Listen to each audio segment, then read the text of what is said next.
basta ngilngiga aning gobyerno ha, di ay mga tigpanday balaod. Sige lang, may tagsubagay pala to sila. Kung nagsumbagay to sila, mas okay ra, malingaw pa to. Sige lang lalis, nagsige lang lalis, atay lalima ka, walk out, no, dito sa Musbay Balauranan, to apoy kumbate dito. Di ay po'y mga kongresista nga wa po'y laing interest ang ilahan ng pamulitika. Bahala na mga Pilipino o mag-antos mukta mas ginawa basta ang among pamulitika permanente ni amuha. Bastang di malasas mga Pilipino nakapili ani mga hanggaw eh. Ang akong gibiliban kagahapon si atong usang adlaw si Lito Lapi na yun. Si Supremo na nitingog ngingiga Supremo. Di apay Central Bank Governor tungod kay doon naman sa kagulingong balao niya. Doon ay kagulingong charter. Sus dako pag sweldo presidente pagkangigiga ni taga Central Bank. Pero mo ni tinobdas kwarta sila pwede himog kwarta. Kay ang muprinta ni National Printing Office man ang kaning kwarta. Ang pangulo nito si Kuan si Attorney Ribsy Escobedo Bisaya atong migo. O niya Central Bank may mo order. Buhati may kwarta di Attorney. Paskan ako ag sweldo din ng kanahan grabe ha. Dako pag sweldo presidente god. Sus di matabang. Mo ni ang pangutana karon. Unsa may tabo sa Pilipinas sa umaabot nga mga adlaw nga tungod sa kangilad. Ining ato mga magbabalaon nga susapin lang magbuglo. Kinamrasay pa mo diha murag malingaw pa may kaysa sige na buglan tugi. Matay, tinoon lang. May lami na gining gobernohan. Gamay na lang yung kuwang bagay na dito. Nalo ko na. Na may automatic repair si Supremo. Okay kay ka Supremo. Dahil yung manifestation nga, buwa ko na siya. Ay, ilum-ilum na yun siya. Kung sa pagpasabot nga, tuwan sa majority. Nagpabiling minority. O na, para mo lang malaman na mahal kita. Ato balikan ko ng isyo sa karapatang gubuta gina ni murag nawa ng interest sa mga Pilipino in town nga nagpaabot nga makasulbad lang ba dili kay murag ilutan lang ka ug manok pa ilutan lang kag ayuda tanawa ko ning kaiyabag hapit na lang sumbagay kay usbon ang rules grabe ha gina nila unya di ni gawas nga no election scenario kani po, sa maguwang po na yung pwerte sa pagka-bauna. Amy Marcos, hastang grabe ha. Dili ni sila, wow kata drama-dramaha ni aron. Dili lang mahimo tong anti-political dynasty or political family bill nga mamahimong balaod nga usa na lang sa pamilya nga makadagan nasyonal, usa po sa lokal. Kay pirtibig yung grabe ha rin. Sus, tanan na lang sakop pamilya basta naa kay daghang kwarta apel na dayon kas politika unya ikaw na magkontrol sa tanang negosyo diha sa imong teritoryo matay luuyas mga Pilipino ani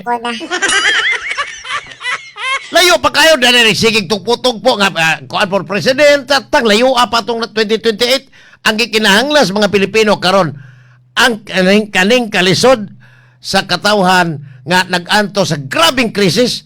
Una, nakakontribute rin kaning krudo gasolina nga gikas Middle East. Punan pa rin dumalang presidenteng labaw pambangag ganinda ko.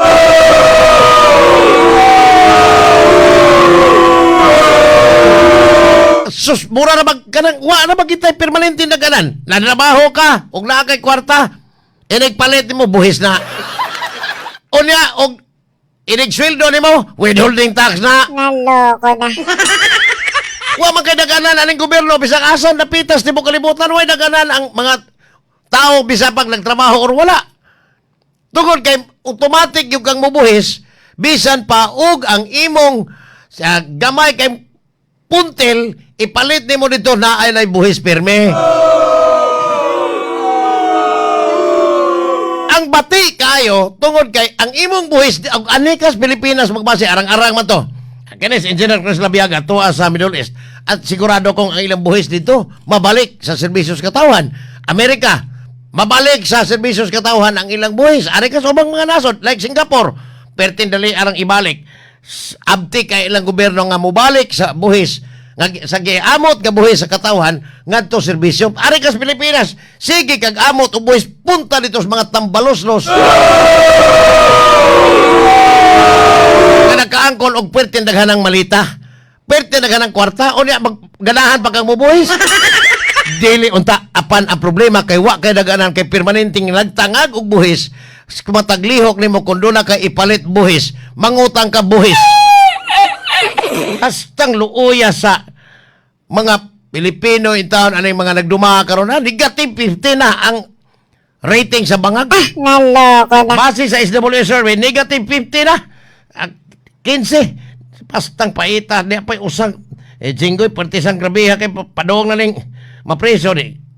Sige lang. Ang bugiro pa kayong kanahan. Hastang luoya. Naloko na. And that satisfaction rating ni bangag, negative 50 na yun. Nagkaus-us og tamas ginawa. Kaya naman, ganahan pa na yung mga tao aning maayo kay Marcos. Wa ko masayop yun. Nanganangampan niya ako kontra ani niya kay dili ni angay butaran. At mga panahon na 2022, in fact, na-interview ko ni din dito pa mismo kay among studio. Na-interview ko ni sometime in 2021. Pagka 2022, pangampanya, ayaw magbutar anak yun, kay perting lisura, wa na bagay, giingon nilang, saging, mamunga, o kay mito. Ang talawa ron, perting akong kampanya kontra anak, agoy, butar maginoon ng mga tao, di abot, pag 31 milyones. Unsa may naitabo sa ekonomiya, ay sus. Uyawa! Pahawa! Tingsian lang ka, kay perting pagkapulpula ning nagdumalas lason. Unya, okay pa mo, ani? Perting ilara, pag yun di apay mga senador nga, ang iserbisyoan nila, ang katurag yung mga sakop banga. O ba? Kanawar yun, ha? Si Boying Remulla, sa vetting process, niya itong pilihan man na sa Judicial and Bar Council. Daghan kayo kay Department of Justice Secretary, Ms. Bonjing Remulla. Daghan kayo ni-apply pag-ombudsman, dahil pa mas taas kay qualification niya. Diya ka ito'y retired justice sa Korte Suprema nga mag-ombudsman utar. Ha? Pag-abot sa nga ni Boying, siya dayon ay automatic si Boying Remulla na yung ombudsman. Unya, dili naman ni mairog og dali kay pito ni katuig ang appointment ani. Gituyo nis bangag nga ang iyang kinabuhi human sa iyang pagka-presidente, why magkagukod niya kay ang mo imbestigar sa mga kawatan sa gobyerno ang ombudsman ra. Naiya na sa mga Pilipino nga og kinsa tong naghatag niya pabor mo po ihang labanan bisa pagpertingil ara og agi. Naloko na. Tanawa, ingos Bonjing Remulla Mayo, ugmang adlaw og sa Biyernes na lang ang working day sa buwan sa Mayo. Ika-Lunes, Hunyo na. Hunyo 1 na, Hunyo sa Lunes. So, wa na ilain, 2 kadlaw na lang kay holiday maron. Ang ikuyag una, si Jinggoy. Sundan ko ng Joel Villanueva. Unya, ang iyang gisaad atong buwan sa Marso ug Abril, si Tambaloslos iyang ikiha na kato sa Sandigan Bayan. Hay maron. Gikatawan na mong Bonjing Remulla og ni Martin Tambaloslos Romualdez. Hay man tong hinganlan mga Edwin Garjola. Hay man tong hinganlan og mga Peter Calderon. Hay man tong hinganlan og O ba? katong sa Surigao si Romeo Momo. Pagyapon. Ay, Peter Calderon, sige lang tabako. To dito sa Esquivel District, sige pabalibol. Unya, unsa may nindot ani? Silang mga nagkapabor nga pirting gipasangin lang na pirting naghanag nakawat. At sige lang suroy, kadtong ordinaryong kawatan, automatic preso na. Okay pataan eh. Hastang batian ng gobyerno sa tinuod lang. Ang ordinaryong kawatan bisag nangawat ng ganig hiniktang manok, ang igtatari, ang automatic to sa detention cell dayon, basta isakpan. Pero mga kawatan, di kurbata, sus, di bodyguard pang mga kanahan. Siyang luuyas mga Pilipino, tanawa ron, pag sige, gitagbutar, sakto itong giingon ni Congressman Edgar Sarmiento ganiya. Sige, kagbutar anang mga popular, sige, kagbutar anang mga dagagkwarta, kana, ikaw may unang sadaan sa ilang pamulitika. Limang kagbutar, tao pa lang gihapon Supremo. Unsa may gamit ana niya? Unsa gamit po ni Ruben Padilla dito sa Senado? Sus, di panahon sa manitaw ni mo. Ako makaingon ko nga nganong nakadaog gyud ni. Unsa nganong nasumok man ni sila diha? Nga dili man sila makamao tingali gyud man. Ano Lito Lapid? Ha? Itong ipangutan, balik-balik ko na ko. Ingos Lito Lapid. Pagpangutan sa mga sakop sa media, ano po bang panukalang batas na naipasahan nyo? Sa patapos na po yung 13th Congress. Ingon siya, hindi ako tanongin yung anong batas na naipasahan ko. Hindi nga ako pumasa sa high school eh. Aba? Ingon anak, anong sumuk man eh?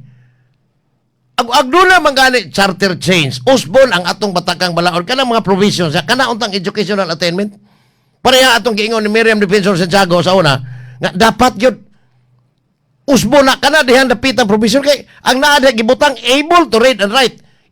Kamao lang kang mobasa, kamao kang musuwat, okay na ka, makakandidato kang senador, nangyayati na. Resulta hinoon, Ruben Padilla na hinoon, o si Lito Lapid mo na yung mga amang dito. Aba?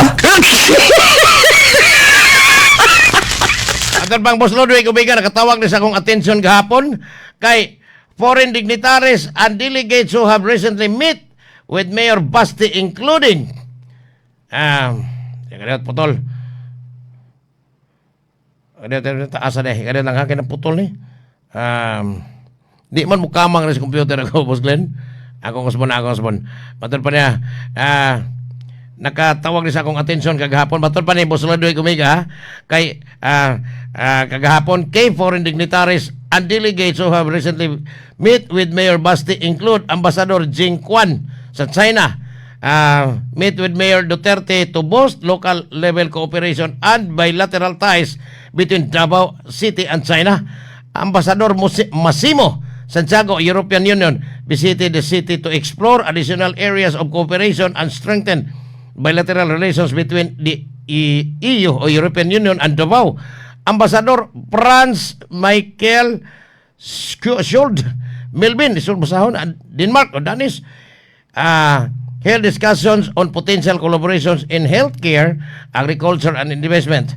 Ikaapat, Ambassador Indo Kazuya, Japan, and Consul General Ono Hirotaka meet with the mayor to bolster Davao Japan strategic partnership, harness Japanese technology for local development, and discuss direct flights. Number 5, Deputy Ambassador Nicholas K. sa Australia visited to discuss partnership in education, agriculture, and investment. Number 6, Ambassador Bartinan Duswa Lisuro Radibe Nitsin Tinsi, South Africa, held a courtesy call alongside with local Chamber of Commerce members international. Number 7, Sister City delegates Basti Duterte also hosted international delegates and government officials from Palau, Sinan, Japan, and Dalian, China, to build a collaborative international ties. Pasabot ni bani nga mas nisalig ang mga foreign entities sa LGU Davao. Nangutana lang ko. Ngano dito, wala po salig ay. Wala po salig. Bangag, sorry, saligan po na lang bangag, boss. Sige lang ingon nga dunay mga bridges ko no. Kato mga foreign travel ya, foreign trip niya. Daghan ako no kay mga negosyante, mga dagkong investors nga ni-pledge og kapital sa Pilipinas. Itong mga ang imong basahon ng mga foreign direct investment pero wa magigabot kag og sa Tagalog pa 1/4 ang mga investors nga ni ari dire base sa gisaad nga gipanghambog ni bangag inig uli niya sa biyahe gikas laing nason. Kana niyo, matay wa ko ka bantay ani boss ha.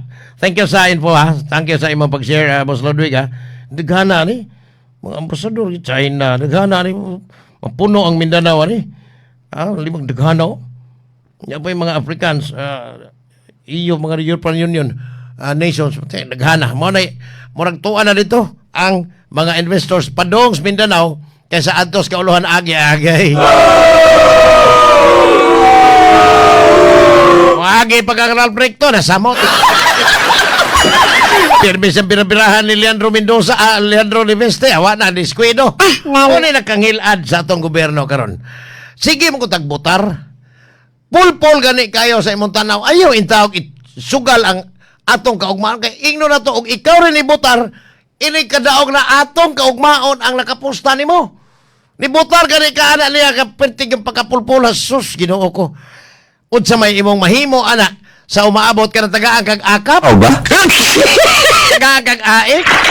Hastang pagkangil-ara itaw ng kinabuhi Murag, sige kag abod sa imong buhis, alang sa mga buayang nagnganga dito sa gobyernong nasyonal. Pagkaag mga naong ani mga tawhan na panagaba lang pertig yung pagkabagaag yun. Ug imong tutukan ang ilang mga naong murag yun og mga Hudiyo nga wa gyud basang at og karo. Yawa! Pawa! Pero og adtos publiko sus honorable pag yung kuno kaayo ang mga kagwang sa gobyerno. Yawa! Pawa! Tangilngiga anay uban biblical pakinggan Peter. Peter Martin. O itong gigan ay Peter. Naman si Martin. Di Pores lang pinido ato. Si Martin Tambalos-los lang. Yawa! Pawa! Di Peter Pedro. Si pinidong Pedro. Peter. Shh. Uy. Dili Calderon. Lahi man ay. Kanay Peter Calderon. Lahi ni. Kadi aman siya masagol sa mga matan pang Mike Rama. Yawa! Pawa! Lahi man. So kaning mga hitsura nindot kay mga ngan kay nagyos Biblia. Pero ang hitsura kung tutukan nimo murag Hudiyo nga wa pamasang at sa karo. Tanto lisana. Saldi, Rizaldi, kato Saldi, Rizal, kuha mo to. Elizalde o Rizalde? Elizalde, ko. Kuha mo to ya. Hero mo to ya. Pero dili, Jose, ang iyangan.